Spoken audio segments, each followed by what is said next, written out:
Hello, everybody, and welcome back to another exciting episode of the Grief Let's Talk About a podcast. You guys know who it is. This is Tony Lynch. I'm the host of this podcast, and yes, we are your number one podcast for bringing you stories around death, dying, and grief, all the messiness that comes in between with some amazing people out here changing people's lives one heartbeat at a time. Now, of course, you know I already have an amazing guest for you guys, but before I bring it up here, I would like to say that this is a live stream. So if you have any questions or comments for either myself or my guest, please put them in the comment section. We'll be sure to answer them as we go. And one other thing, I would like to say that this is for educational purposes only. Okay. Without further ado, guys, help me welcome my next guest, Stephanie, to the show. Stephanie, how you doing?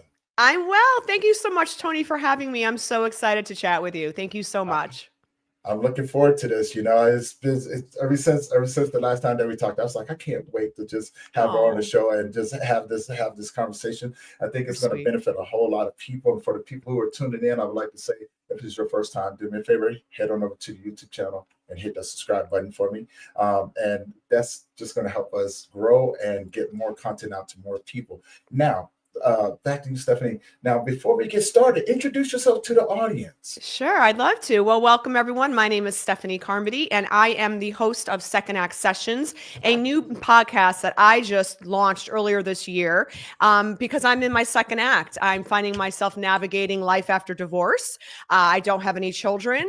My background is in public relations, and like I said, I'm just want to take my pain and turn it into purpose. And that's the goal of my podcast, is to share not only my story and my journey of healing, but also, similar to you, Tony, I love having guests on that really inspire me and that I think their stories are so meaningful and just are really great to share with audiences alike. So that's sort of where I'm at right now. I'm a daughter, I'm a sister, I'm an aunt to two amazing nieces, and I live in Connecticut, and I have some great friends, and I also call Tony, you are one of my new friends. So I'm so excited to be here today. I'm excited for it as well. And yes, I have a new friend, you guys, and she is freaking amazing, just so you guys know. Her information is in the YouTube channel. So if you guys want to know more about her, please go in there and check it out. So now let's get into it. Tell us about your journey, right? You know, you recently divorced and everything. Mm-hmm. What was that journey like leading up to this moment, to you saying, you know what, I'm going to take this and I'm going to use this in a positive way? Right. Well, looking back on my marriage, I mean, we were together for 15 and a half years. And while not all of those years were terrible by any means, it wasn't the easiest of marriages to navigate, let's say that. And then when I found myself abruptly, getting divorced, not something that I had planned, wasn't really even something we had discussed. I think we both maybe just knew intuitively that we had sort of reached the end of our duration together. And I remember getting on my hands and knees one day, and this is back in late of 2021. So we had been through COVID and all of that, and navigating that with family and personal stuff. It's just, took a toll on so many people. But when I kind of just hit my breaking point where, he had broken my spirit to a point that I was about to almost lose myself. And I got on my hands and knees and thank God that he truly delivered me from evil, because I got on my hands and knees one day. And this is such a vivid memory in my mind of just pouring my heart out and saying, God, I can't do this anymore. I give it all to you. I just surrender all. Whatever you want, either heal this marriage, fix this marriage, or just take it away, because I cannot do this anymore. And wouldn't you know, 2 weeks later, my ex came to me and we had a big conversation one day, and he's like, yep, I want a divorce. I can't do this anymore. And I'm out. And it was like the rug had gotten pulled out from me, and it was very jarring and shocking. But at the same time, I knew it was divinely orchestrated. I asked for him to do something, and he certainly did. So cut to about 3 years of just really going inward and healing and doing the work from a variety of different avenues, from my therapist to, I was also dabbling in new age spirituality quite a bit. So I was working with psychics and mediums and tarot readers. I even worked with energy healers. I mean, you name it, I just went after to kind of figure out, okay, how do I manage this, right? I did not envision myself being divorced by any means. And then as I was going through my healing, I had like a flashlight bulb moment where the light went on and I realized I had been married to someone who was a narcissist. Mm. So not only am I healing from a divorce, which is, as you know, a death in of itself, and there's a lot of grief and healing involved in that, and not only from the past of it, but also what you thought the future would look like. But for me, it was putting a word to what I had experienced that I didn't understand. I knew something was off. I knew something was wrong. And when I found that word and did like a deep dive on what narcissism is and what a narcissistic is and what that abuse looks like, the light bulb went on. I was like, oh my God, this is what I experienced. And I'm not going crazy. Like, Mm. as so many people thought I was. So then I had to heal from that. And then throughout all of this healing, I really said, there's got to be something more for me than this, and going through this. And then what purpose does it serve? I need to give back. I need to help others maybe who are going through a divorce or abuse, whether it's emotional, physical, or what have you. Or whether it's dealing with, we weren't able to have children, whether there's women out there who have infertility issues. Like, I feel I have so many topics that I've been through, that I've experienced, like that I call my mess, so to speak. But now I feel like that mess is turning into my message. And so the whole goal of my podcast and really moving forward in my life now, in my second act, is I just want to be a light. I want to be a light for others. I want to show people that you can get through this. There is light at the end of the tunnel. You can persevere. And with God's help, you can do anything, because that is how I'm truly sitting here today speaking with you, Tony. If I didn't have God in my life, I don't know where I would be. So that's been my journey in like a little soundbite. I know there's so much more to involved in that, but that's sort of the process of it all right there. Most definitely. And I want to go back. Thank you for your bravery and your vulnerability and the strength to stand up and say no more. Right. Yeah, thank you. Because I know there's a lot of people out there that don't know when they're in a narcissistic relationship, right? They don't never find out till it's too late. I think we talked about this too. I didn't know what a narcissist was, and mine just happened to be a female. And I would say this to the narcissists out there, man, you guys are good. Yeah. I really wish you wasn't so good and everything, but you guys are, right? But now here's the crazy part. I'm thankful. I'm thankful for my narcissist, right? Because my narcissist helped me find the strength to rebuild myself, right? 100%. I couldn't agree more.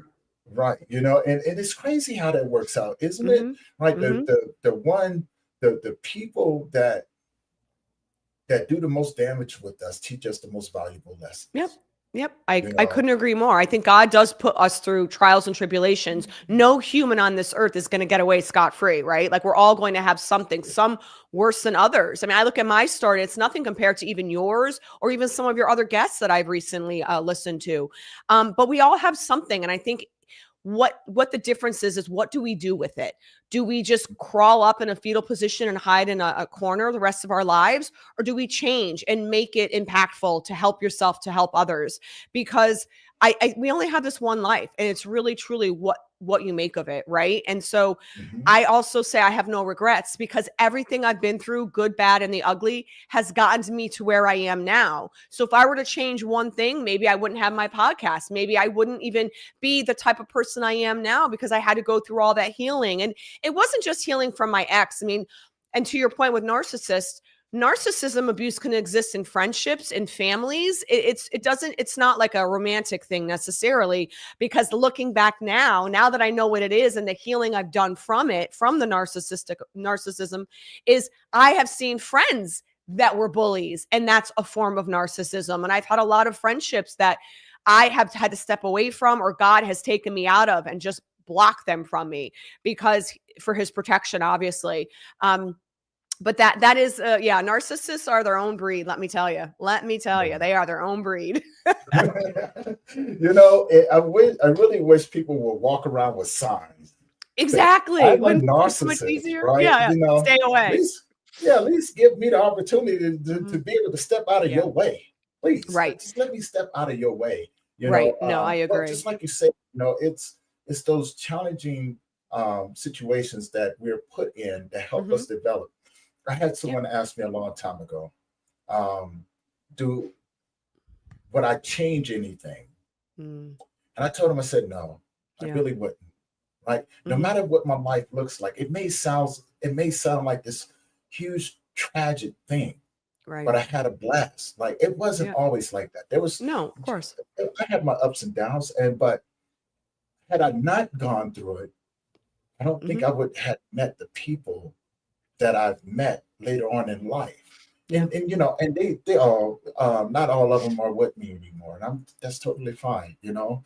Mhm. I do wish them well along their journeys. Right. And you know, and I'm not mad at it, right? No. No. And because it gave me so much more than just knowledge. It was the experience, Right. right? Well, It and I've was been saying for years something I heard years ago, and it's just resonated with me, and everyone I'm sure has heard this already. But when you look at it in the context of people come into your life for a reason, a season, or a lifetime, it just validates everything. You can't get upset at anything. Like you're not going to have the same friends you have when you're 8 as you are when you're 48, like necessarily. If you do, God bless. That's amazing. But I don't think people are meant to be in your life forever. They might just be there to teach you a lesson or to guide you to your next phase in life or to, whatever the reason. I just think once you kind of put it in that context, it just kind of makes everything a little bit more like manageable and, you kind of just navigate life a little bit easier with that knowledge. Well, now also, I think that it opens up different levels of evolution of who Yeah, you are, right? You know, absolutely. because the grieving aspect that comes along with it, the identity that you had when you were with these individuals no longer exists, right? Yeah, Yes, and exactly. so there comes a time where you have to look at that. You have to embrace what you're feeling and going through, but eventually come to a place of acceptance and Yes. go, okay, you know what? Thank you for the experience. It's Yes. time to move on to the Right. next. Right. And I think that's part of this growing process that we must go through. Um, Yes. and it's I don't think many people get that because most people will get stuck, Hmm. right? They will get stuck and Right. they will develop a victim's mindset, Yes. and will tend to seek out um, uh, consciously, well, Hmm. subconsciously or unconsciously, right? Yep. They Hmm. will tend to seek out individuals that treat them the same because it becomes a norm for them, right? It becomes Right. a reason why they can say, well, you did this and you did this and you did this. And Hmm. I look and go, no, you did this. You have to take responsibility for your choices, Yeah. And so, what are your thoughts on that? Well, actually, I was just going to say that I think part of that is if you are working with someone who's an unhealed person, right, really hasn't looked in the mirror and like done some therapy or self-reflection, and they don't understand why they're making the decisions they're making, they're going to keep gravitating towards the same type of people because that's comfortable, that's familiar. Whether it's someone like I was bullied my entire life. So, for example, I was bullied my entire life, literally at such a young age as elementary school, junior high, high school, you run the gamut. And I even had boyfriends that were bullying, right? Because at least that's familiar to me. That's kind of how I understood that interaction. So here I am bullied. And what did I do? I went and married a bully. Mm, So, if you aren't aware of what you're doing, why you're doing it, and paying attention to like the red flags or just being treated poorly, and you may not even realize you're being treated poorly because that's what you've experienced your whole life. And it's not until sometimes something really jarring has to happen, like the rug being pulled out from under you, or with, in my case, when he's like, I want a divorce. Oh my goodness. Like it was so jarring, so upsetting. I was definitely in shock for a year. But through the healing, I've done like leaps and bounds of understanding where I am today versus where I was even a year ago, 2 years ago, let alone 15 and a half years ago. Like I don't even recognize that person. And that's okay because that person in without being so like harsh had to go away. She had to die and I had to grieve for her. And I know your podcast, you talk about grief. And I think there's so many forms of grief. And the mhm, one thing that I saw recently this past week, I think just came up on Instagram, is that as you're healing, so here I am stepping into my second act. And don't get me wrong, it's beyond frightening and I have a lot of fears, but I'm doing it. I'm finding that I'm still having to grieve that old version of me.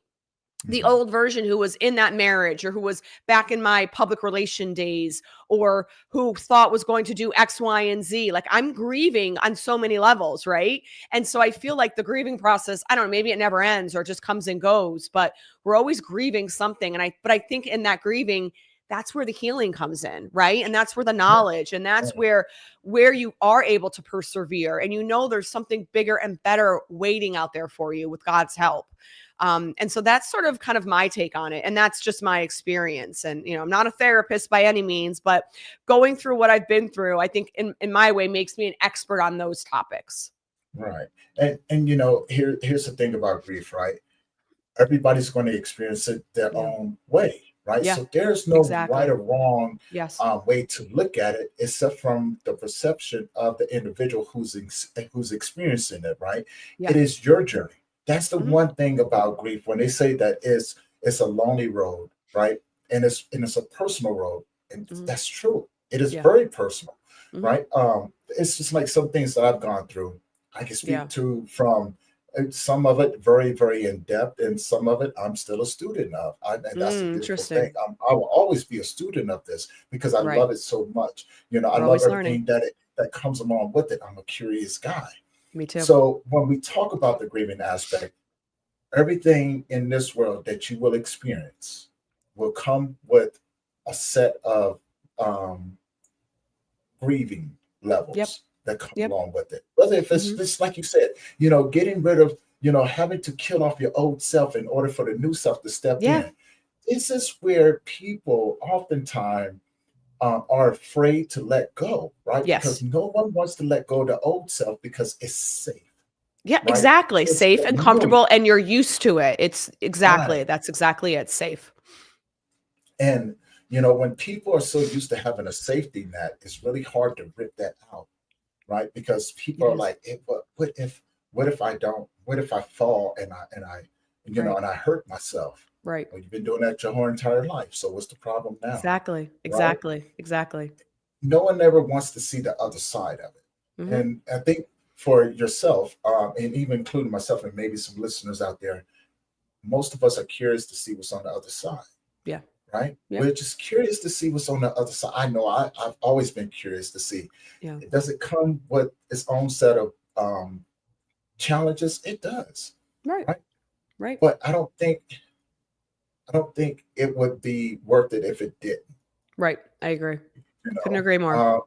So on your thoughts, because you've had one hell of a journey, you've met some pretty amazing people along the way. Yes, I have. What was that like? Like maneuvering through your life as you begin to um, grow into these different versions of yourself. Well, I say second act because I do feel like this is a second act. 'Cause I feel like my first act was, with the marriage and back in my public relation days. So my background is in consumer entertainment PR, and I did it for over 20 years, and I loved it. Don't get me wrong, but I worked with any major celebrity you can think of. I've worked with them. I know them. I've worked with major brands, like big brands, working multi-million dollar accounts, and I loved it. But I will say, even as successful as I was, I left my job to buy our home and to move into suburbia, back in 2010. I gave up a lot. Like, I gave up my financial independence. I gave up my professional sort of identity. And so that kind of was maybe like my second act, and maybe I'm in my third act now. But what I will say is that I've always had a lot of anxiety. And I didn't realize it until just a couple years ago and throughout my healing. So I always had a level of anxiety kind of with me. And I realize now it's part of my ADHD and my nervous system. And I think obviously just trauma from my childhood. So that has always kind of been with me and was with me through the marriage and navigating life with that anxious feeling. I'm really trying to work on now and overcome that in my second act with my podcast and whatnot, because I'm realizing that I've held on to fear for so long. And I think it definitely was certainly generational, and it's kind of just been imprinted on me. But there's certainly an element of fear. that I've used to always face. And I think that kind of manifested as anxiety. Like every night before work, I would get so sick, so nauseous the night before because I was just so nervous about work. Now, mind you, I was a senior vice president. I was very successful, making really good money, and I had no issues. But in my brain, I just was stuck with anxiety and fear. And so now, navigating the past, 15 plus the past like 3 years recently in healing, I'm really starting to identify where that anxiety is coming from and why I have all these fears, and sort of just kind of putting it to the wayside and just saying, I'm not going to let that get me stuck or caught up or not be who God wants me to be and who he has called me to be. I have a purpose. So I'm just going to take a chance and step out and put myself out there. And I think a big part of this journey has been also, I've always been behind the scenes. And I think I was always making myself small for other people. So before my ex, it was in my career. I was a publicist. I was always behind the scenes. It was always about the celebrity, the talent. And I'm totally fine with that. I wasn't ever saying I wanted to necessarily be the celebrity, but I just think my career and then my life all were so intertwined. I was very behind the scenes. I was very small on camera, so to speak, right? And then I became very small in my marriage, obviously from the abuse and whatnot. And so now for me, taking a step and doing a podcast where all eyes are on me, it's kind of like just jarring and frightening. And it's an experience for me that I haven't ever done before or navigated before. So right now I feel like everything is so new. Like learning about a podcast is new, but me being the focal point is new. So every day I feel like I'm facing my fears. Me being a guest on your podcast. This is the first podcast where I'm a guest. I'm doing it. You know what I mean? So I guess that's part of me taking those steps and showing others that you can do it too, whatever it may be. It may not be a podcast. It may be just getting a new job or walking away from an abusive marriage or a boyfriend or girlfriend. Like there's so many different elements that people are navigating and having in their life right now that if I can at least do it and show people it's possible and give them some inspiration and hope and courage along the way, then I'm more than happy to do that. And so that's sort of my thinking now, that everything I'm doing is really not only for myself and to finish and fulfill my healing journey, but also to help others. Because I know there's just so many people out there that are hurting, that are struggling financially, emotionally, spiritually. And I just feel like it's all or nothing right now. I just need to put myself out there, spread the good news, so to speak, and be that inspiration and maybe that light for others so they don't feel as alone maybe. I love that. I love that. Now, which leads me to my next question. What was the most challenging part of changing your mindset after coming out of such an abusive marriage, right?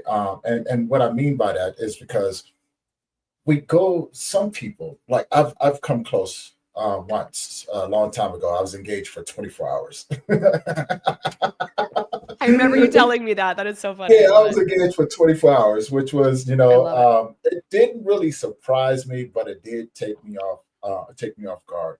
Yeah. Which actually, it just helped me to understand more of the human nature. Right. And right. after learning. that, I was just like, I'm not gonna try this again. Right. Okay. So it kind of really deterred me. But changing the mindset of it was saying, I should be grateful that this has happened, but,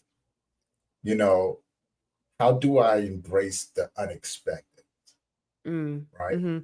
So what was that aha moment where you switched it up, and what was the challenges that come along with that? Because it's easy to dwell, right? It's very easy to dwell on it and go, yeah, and find yourself in a place of, being constantly afraid of the next step. Yeah. Honestly, I think the being afraid piece I'm still working on, because I'm not afraid of the current moment. For me, it's the future, looking towards the future. Like, oh my God, am I ever going to get married again? Oh my God, am I ever going to make enough money? Blah, blah, blah, blah. Like all those fears are always trickling. And so that's something I still feel is like a work in progress for me. I'm much better at it. And identifying that just because I have certain thoughts doesn't make them real. Doesn't mean they are truth. Those are just thoughts, and they can come from my subconscious. They can come from the enemy. I know sometimes they're not my own. And so I've had to learn to tune them out. And it's a daily practice is what I would say. But I think as far as navigating my divorce, I knew it was what had to happen. Like, I just don't think I had the courage to do it myself because I was so unhealed and broken, and just I was just torn. Like, I was just so abused emotionally that I was a shell of a person. So I didn't even have the strength, my own inner strength, to do it myself. And think that's where God came in and he interjected there. So I knew it was for the right purpose, but then I had to grieve sort of what that all meant, and like the future that I had to grieve and navigate, like, oh wait, but now I'm not married. I'm not gonna be able to do this and this and this and this, or I'm always gonna be worried now about maybe financial issues or what have you. So for me, it was, I knew this needed to happen. I was in shock for a year. And then during the healing, what I realized is that I needed to love and respect myself before I could ever get involved and love anyone else. And I think I didn't even know myself. I didn't have boundaries for myself. I let people walk all over me, abuse me, take advantage of me, because I was like a people pleaser, right? Like, oh, sure, I'll help. And then I call sometimes people who are like that, I call them like vampires, because they literally suck the energy out of you and they take and take and take. And if you don't have enough self-respect to say no and to set boundaries, whether it's with a romantic partner or a friend even, or even family, you're never going to get healed or better or survive, because you're just going to keep giving and giving, and they're going to keep taking, and there will be nothing left to you. Mm-hmm. And that is what happened with me towards the end of my relationship. I think my mother at one point was like, he's making you crazy. I literally was so low, so down, so depressed, so stuck, so isolated and trapped, and just like a caged lion. And so, but I still, in that moment, wasn't strong enough to walk away. And I'm so glad that God knew what I needed, and that my ex came to me and was like, we're done. So, I don't even know if I'm answering your question, but I just feel like this, keep going. It's my process, so to speak. And that's sort of been the journey. Good. Yeah, you're absolutely good. Well, and that's been the journey to really loving myself. And I just had a really great podcast with a life coach, Randy Spelling. And he was even saying, like, loving yourself, why can't it mean that I'm so awesome, I'm so great, right? Like, there's nothing wrong with that. It doesn't make us self-absorbed. It just makes us know what is important to us, and know what we need, and know how we need to be loved, and know when to set those boundaries, like to not always say yes to everything all the time, to please everybody else, because at the end of the day, it's just you and God, and you need to make sure you're taking care of yourself and setting boundaries for yourself to protect yourself. It's not to be mean. It's not to hurt the other person. It's to like save your energy and your fuel so that you can give and help others. Because if they just suck the life out of you, like my ex did, you're broken. You have nothing left to give to anyone. And so that has taken a while for me to rebuild and to relearn. And now, and the funny thing is this, I was the loneliest married person you would ever meet. And look at me now. I'm single and alone, but I'm not lonely. And that has been so like eye-opening for me to see how this girl went from boyfriend to boyfriend to boyfriend, could never be alone, to husband, to now cut to 3.5, almost 4 years later, I've been completely alone and I have not been happier, but I'm not lonely. So I think that's a really great distinction for people to understand. You could have a boyfriend, you can have a husband. Don't look to them to complete you, to make you whole, or to fill any voids. You have to do that within yourself first and foremost. No one else can do that for you. And that is what I have learned. And that is honestly the truth that I like to impart to anyone listening. And it's just such a healthy way of living when you first sort of assess what you have going on with yourself and what you need to heal. Because don't forget, the other person's coming to you with a whole bunch of other baggage. So if you don't work out your stuff, it's not going to work. I just have seen it firsthand that you really need to connect with yourself, do the work, do the healing, face the man in the mirror. And then I think then is when you can go out and find your person or be a better friend or a better daughter or sister. That's sort of just been my experience. Yeah, my friend Shy is over on Instagram, and she was just commenting on something that you had said. She said, you know, she was very grateful, replying to what you were saying about the marriage. You know, she was saying that she was very grateful that she got out alive herself. You know, she's a domestic abuse survivor as well. And she just complimented and said, you know, you can't be the loneliest, babe. You got out alive, you know, you made it for the most part. And 100%. I think that's where a lot of people get confused at, right? If you get out of it, you're going to have to go through a process of healing. That's just part of it. You would learn if you have not learned to set boundaries with people,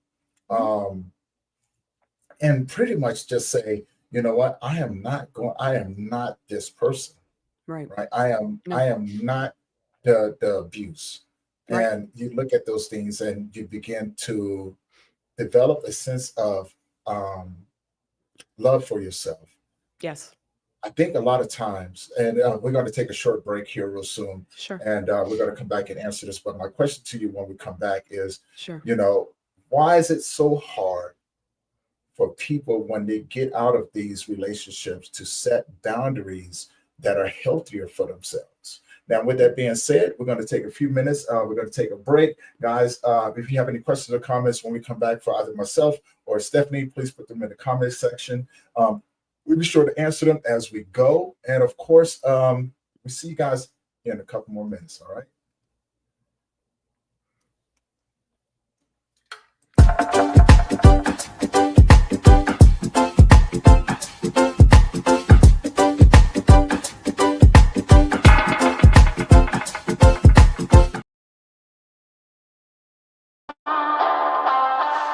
I ain't everybody's cup of tea, and here's why. I have spent the past decades traveling, digging, and delivering the truth. What is that, you ask? Here at the Niche Nation, it's a 360-degree, no BS, self-discovery destiny. It's real, it's raw, and it's uncut. We deal with pain, struggle. We deal with the rock bottoms like no other. No age, no gender, no journey too deep for us to hold space. We are here as life tour guides to the calling. Grab a cup, take a sip, and enjoy the once-in-a-lifetime journey here at the Niche Nation.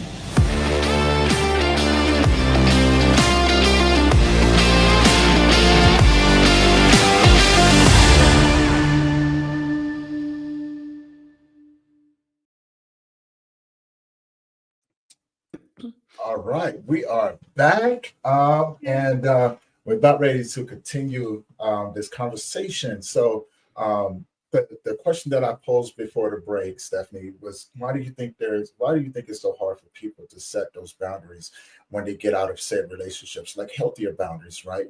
And stick to them. Well, I think if they haven't done the work, that's a big reason why. I think a lot of people that get divorced and you see them already on the dating apps or looking to like jump into another relationship. And that was like the furthest thing from my mind. And it still kind of is, because I personally was like, hey, I don't want to go back into another like suffocating relationship. I need my space. I just want to be by myself. But I wasn't even healed. I was just reeling from a divorce, which is a very big thing. It is like a death in a lot of ways. It's obviously a person doesn't die, but the concept and this entity of your sanctity of your marriage has died. And you need to grieve that. And so I think I kind of chuckle when I see people like, oh, I'm fine, I'm going to go get back into dating. I'm like, why? You're just going to repeat the same problems and patterns you just had in this other relationship unless you fix yourself. You need to look in the mirror and be like, okay, what did I bring to the equation? What did I do wrong? Because it takes two to tango. I mean, I don't put all the blame on my ex, and because I certainly wasn't a healed person either. So I know, I'm sure I was projecting on him. It was, just very intense relationship. But when I see other people just run into another relationship, I'm like, well, then I'm telling you right now, in my head, I'm thinking you're going to have the same problems because you are repeating the same pattern. And in order to get to the other side of not repeating those patterns and doing the work so that you're able to see the patterns in the first place, I think that's half the battle. To identify the red flags. Some people say, oh, red flag, pay attention to the red flags. I had a slew of them, but I didn't even know those were red flags. I didn't even know that was such something that's alarming that I should look out for, or say, oh my God, no, run. But I didn't know that. No one teaches you these things growing up, at least in my generation, they didn't. You kind of learn as you go. And so a lot of life is learning through trial and error. And so now that I have been there, I definitely want to get married again, but now I know better. I will do better. So those are some of the things I'm taking with me. I definitely want to find my person. I'm getting a little lonely now. I mean, not lonely, but I'm like, I would like a partner. I want a companion. I want someone to do things with. Now, mind you, I had someone previously who didn't want to do anything with me. So when I say I was alone in my marriage, emotionally and physically, I was alone. I did so many things on my own, which made me, in one hand, very independent and very strong, because I'm a very strong person.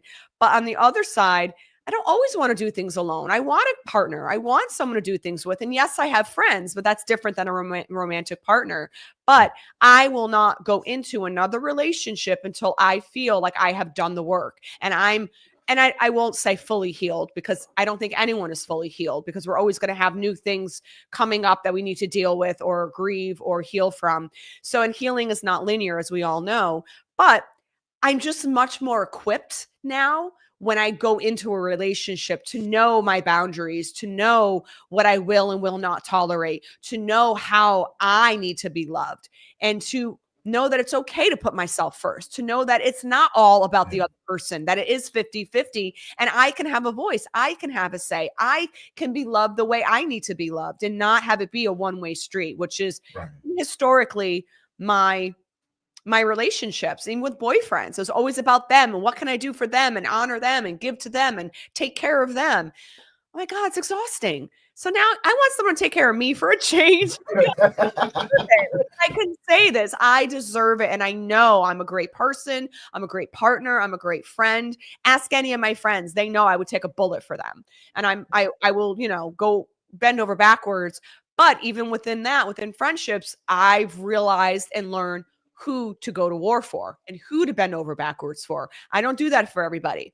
I'm very mindful of who I have in my life and who I give my time and attention to now, because my time and attention is very valuable to me. Right.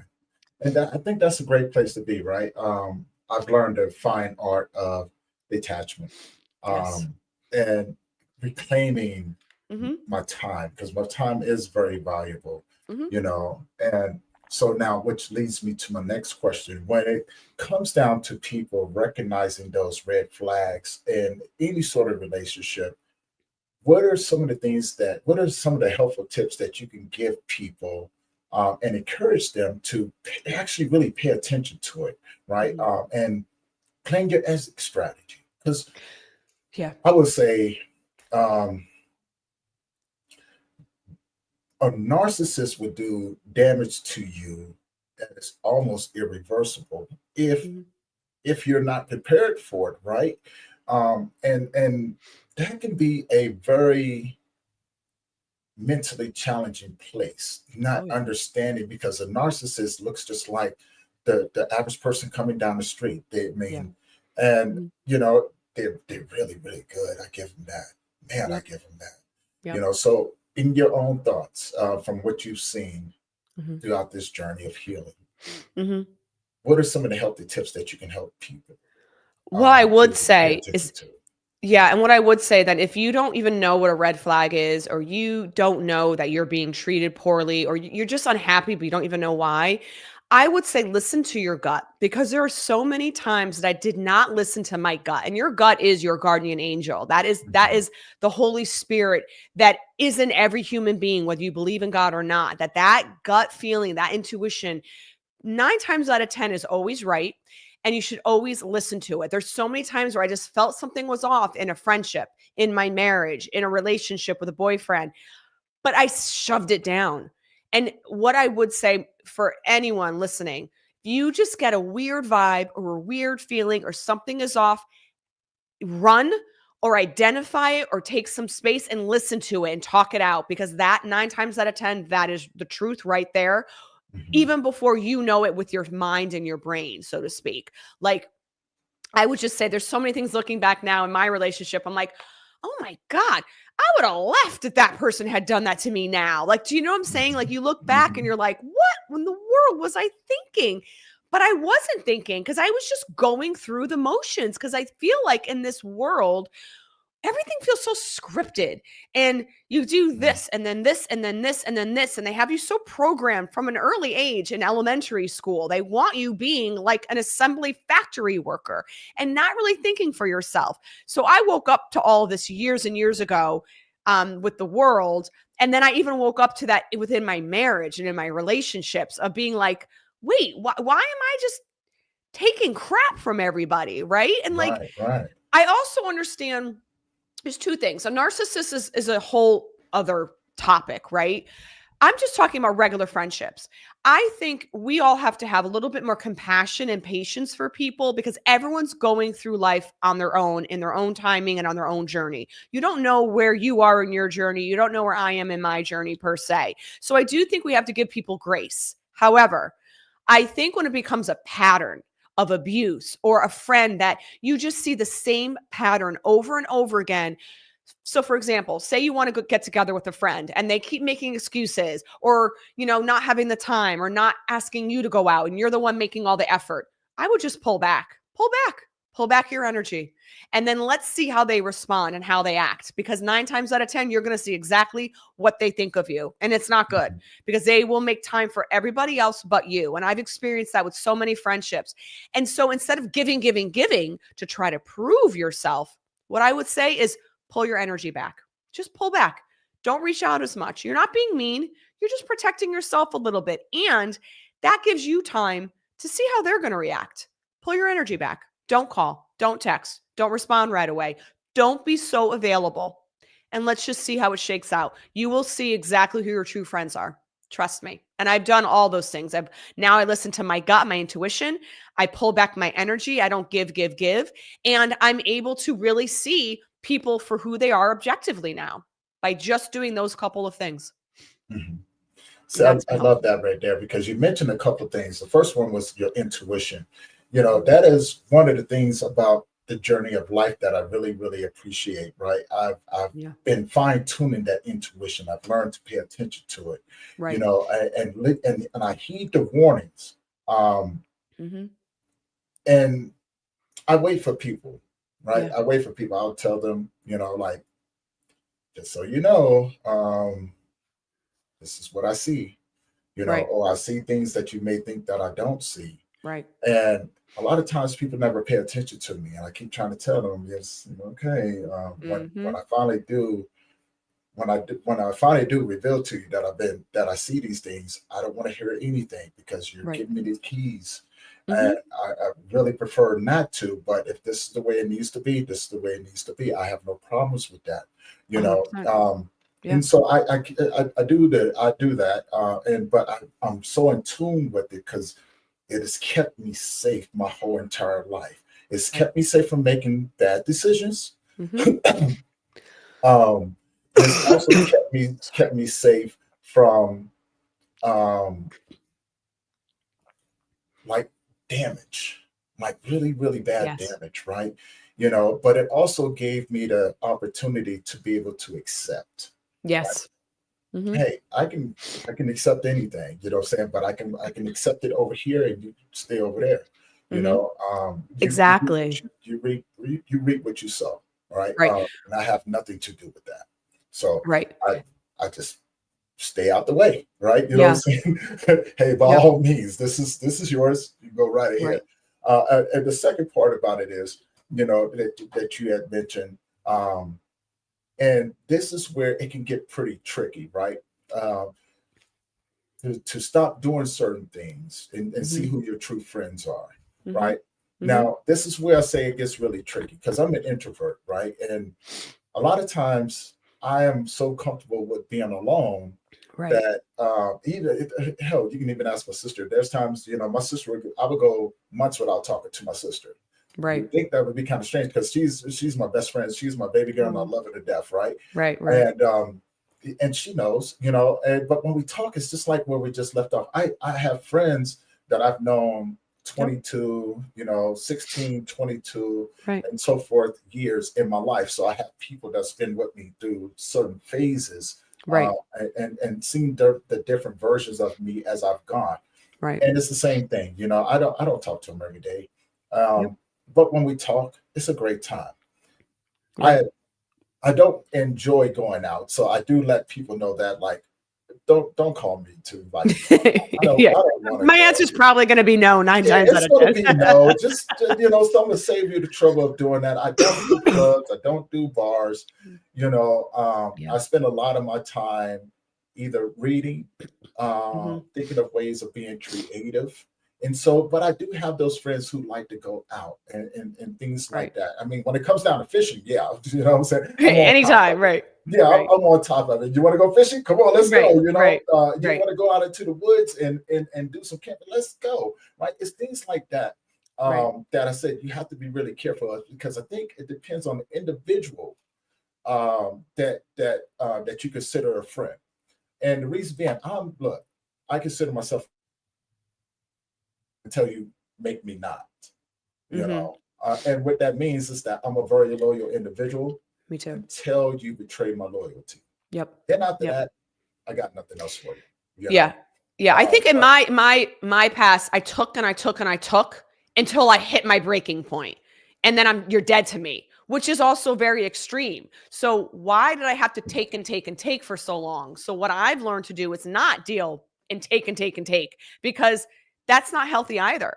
And like, to your point, if you are more of an introvert and you have good friends, and your good friends understand that about you, and they respect you for it, and they're not trying to change you. And I don't think we can change or impose anything that we want in someone onto them. They're in their own journey. But I think if you have enough grace and you understand, you meet people where they are at, right? Meet them where they're at. And if it's a good friend, it's a good friend. It's going to work out, and they're going to respect that, I may not want to go out as much, but we're still friends. And they meet you there, and they're okay with that.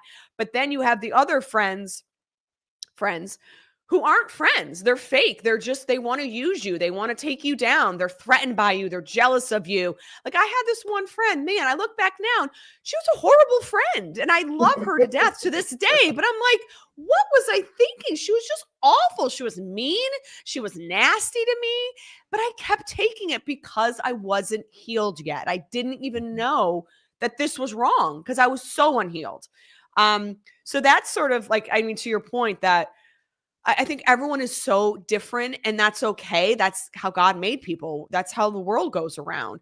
But within that, it doesn't mean we need to take abuse from others, whether it's a friendship or a loved one. That's when you say, okay, a friend is a friend is a friend. Go get a new friend, because that friend is crap, and they're treating you like crap, and you don't deserve that. And that's okay. Then that is part of your journey too. Maybe you had to learn that lesson to know when a good friend comes around to really value them that much more.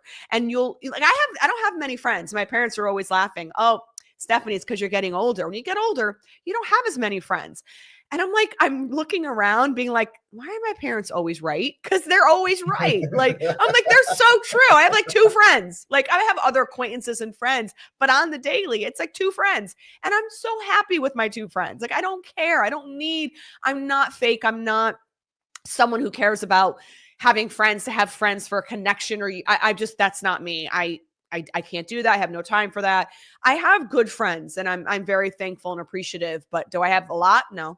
But that's okay. I've made peace with it. I have quality over quantity.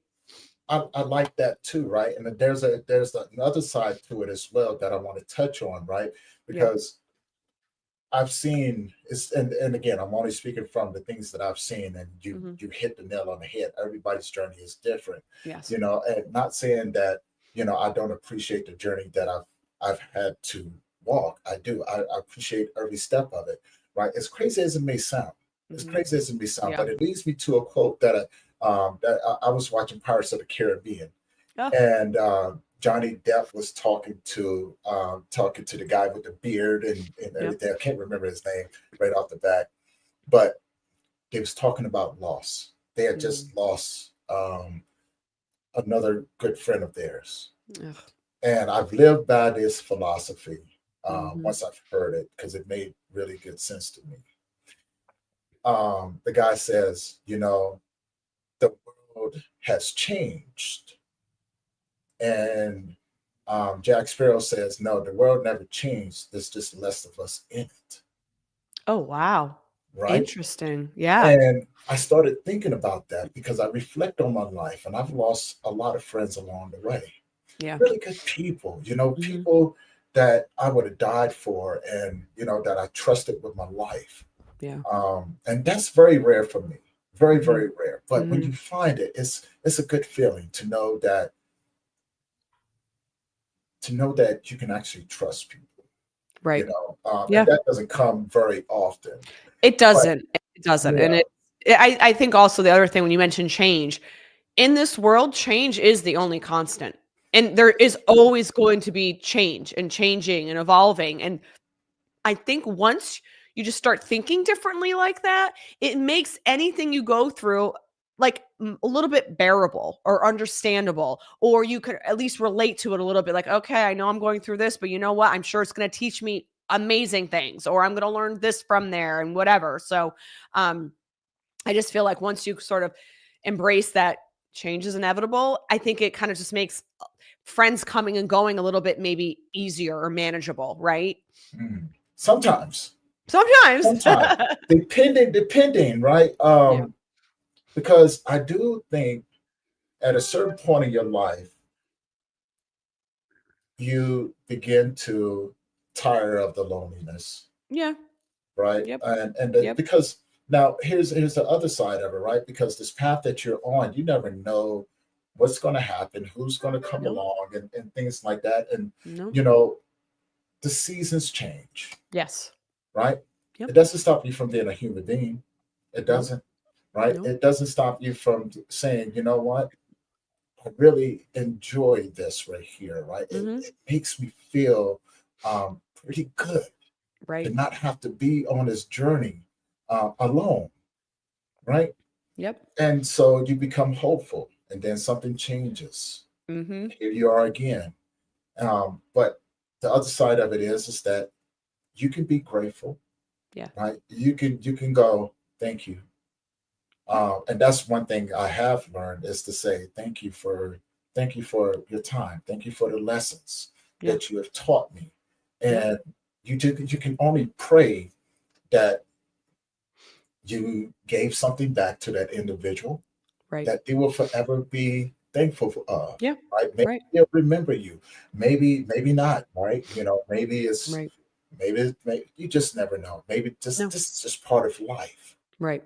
Well, I think it is so important to have a grateful heart in general in this world. I mean, because without that, I mean, without starting your day off with gratitude, your day can go awry pretty fast. You know what I'm saying? Like, I think it's all in the mindset and setting your intentions for the day and getting right with living in the now, being present, and knowing that things are going to come up that you can't control. Right. Like Mhm. none of us can control what happens in our life sometimes. It's just going to be inevitable and good things and bad things are going to happen. But I think if you can always remember to be grateful and to have that sense of gratitude, that really, I think, is a game changer for anybody listening, and as yourself, you've been saying that focusing on that has been really helpful and impactful. Well, yeah, because maybe I just view life a little bit differently, and Well, you had a different experience. You had a well, total and different that's experience what I than mean. I did, than any of our listeners have. Like, honestly, when I listen to your story, it pales, like mine pales in comparison to yours. And I almost, in a way, I could be like, then why would I even share my story? No one's want to care about that. Look, you didn't really go through anything that traumatic, but it was traumatic to me. Right. And so it There may you be go. There traumatic you and go. helpful to someone else. But what you went through, oh my God, like your story needs to be on billboards, because the fact that everything that you've been through and you're still persevering is amazing.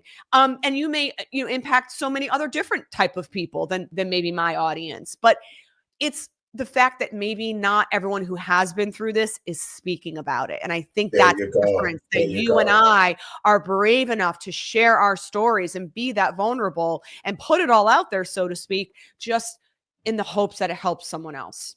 And honestly, like, I think you told me this. If it helps one person, then you've done your job. You know what I mean? Mm-hmm. And that's what it's about. It's not about the stories or comparing them to other people. Because there's people out there that's going through something worse than what I've gone through. It's that we made a decision and say, you know what, I'm going to use this in a way to help the next person. Right? Pay it forward, so to speak. Yeah, right? you pay it forward, because as we begin to wrap this up and and everything, it's not the people that we encounter, it's how we leave individuals. Yeah. Right. So we're just walking each other to our next destination. And some of us are going to walk each other home. Yes. Right? But once you understand the individual of your journey, and because that's what it's about, it's the individual path that you're on. Yes. You realize one hard truth. You're just making your way home. Yes. And these people that you encounter are just visitors with you. Yes. So if they're visitors with you, visit with them. Yes. And when it's time for them to go their own separate way, wish them well on their journey. Yeah. Right? 100%. No matter what it looks like, just wish them well on their journey. Yep. Be excited for them. I am, because and that's what someone says. I don't really have regrets. Like, I don't even hate my ex. Like, I still have love for him, but I can't be with him. But I wish him well. I wish his family well. I miss friends in my life. I don't wish them any ill will or harm. I just can't be around them, and I cannot be their friend. And that's okay. They're going to find other friends. I'll find other friends. But again, they all taught me something. I learned from it. I grew from it. It was always like, at the end of the day, I always look at everything very positively, because you have to, or like I said, you will end up in fetal position in the corner somewhere, and you can't live your life like that. You got to keep moving forward. Been there, done that one. Right? Exactly. We've all been there. That guy in a fetal position, and as a guy, it's really hard to admit that I've been the guy in a fetal position. I know. I've been the guy that cried in the darkness, and I've been the guy who wore a brave face because I didn't want to be a burden to anyone. Yep. Afraid to share. Things like that, because I was afraid of what people would do if they would take that and try to use it against me. Yep. Then I realized, what am I being afraid of? Right. Yeah. Right. That's not on me. No. It's on you. Exactly. Right? And that's what you choose to do. Yes. By all means, choose it well. Yes. And what you realize too is a lot of times when people are treating you a certain way, and we take offense and we're like, oh my God, what's wrong with me? It's not about us. 9 times out of 10, again, it's them projecting their own unhealed garbage onto us.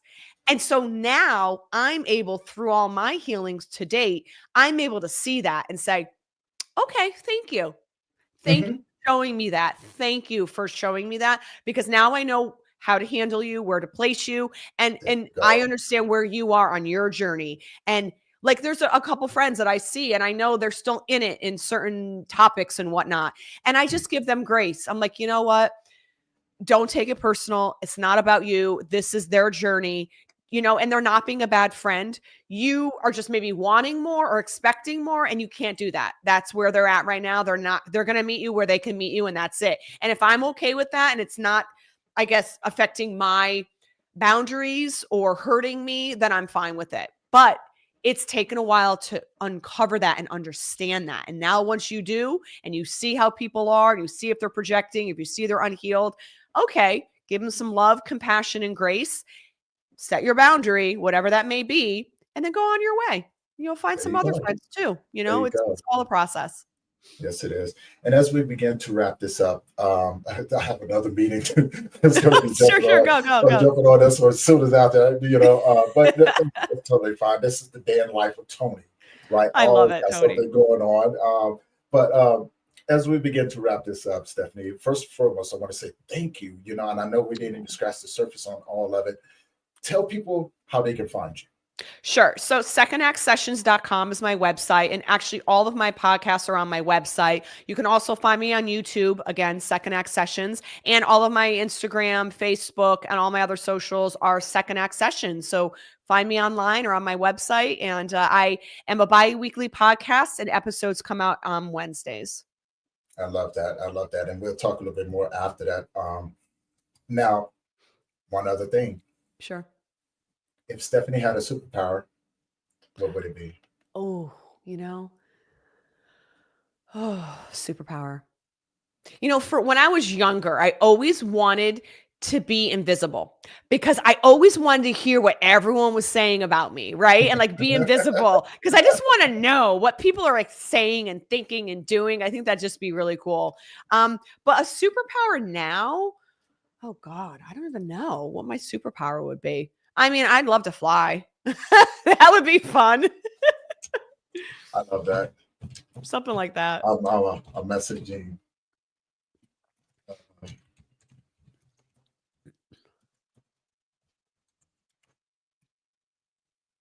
All right. And with that being said, everybody, this is going to wrap up this episode of the Grief Let's Talk About It podcast. Thank you guys for tuning in as always. Stephanie, thank you for being an amazing guest. I can't wait to see everything, and let me know how I can support your podcast and everything else that you do. Yeah, thank of course. Kelly for introducing us. This is truly I know. amazing. I love Rob. And yeah. we're going to wrap this up. And for everybody else out there, if you haven't already, hit that subscribe button on the YouTube channel. And we're going to see you guys in the next one. Catch you later.